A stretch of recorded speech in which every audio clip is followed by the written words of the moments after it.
Uh, my message is that we'll be watching you.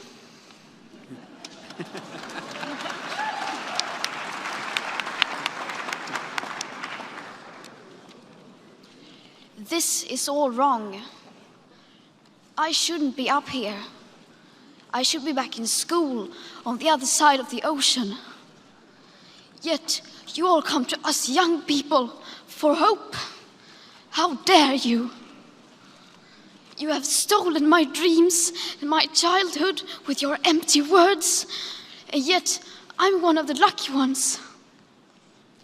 People are suffering, people are dying, entire ecosystems are collapsing. We are in the beginning of a mass extinction, and all you can talk about is money and fairy tales of eternal economic growth. How dare you?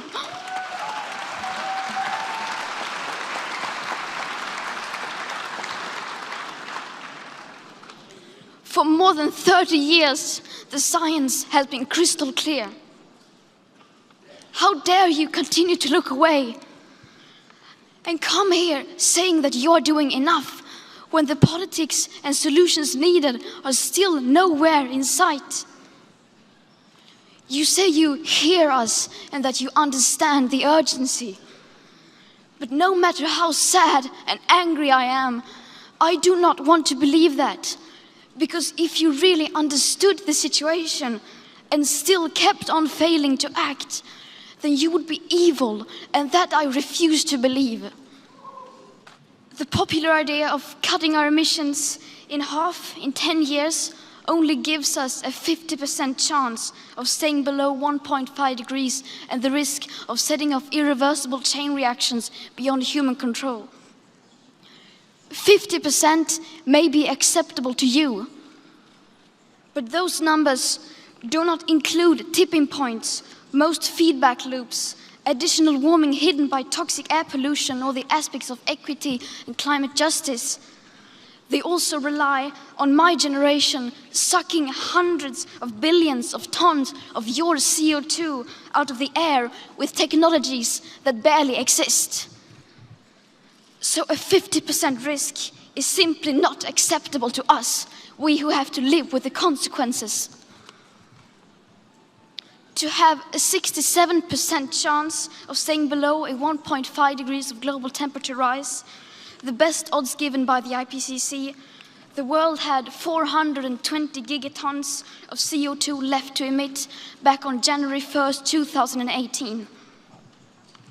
Today, that figure is already down to less than 350 gigatons. How dare you pretend that this can be solved with just business as usual and some technical solutions? With today's emissions levels, that remaining CO2 budget will be entirely gone within less than 8.5 years. There will not be any solutions or plans presented in line with these figures here today, because these numbers are too uncomfortable and you are still not mature enough to tell it like it is.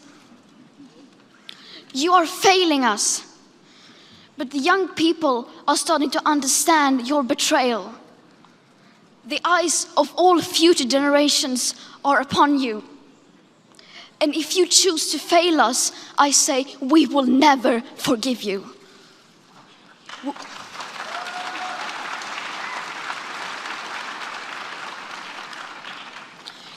We will not let you get away with this. Right here, right now, is where we draw the line.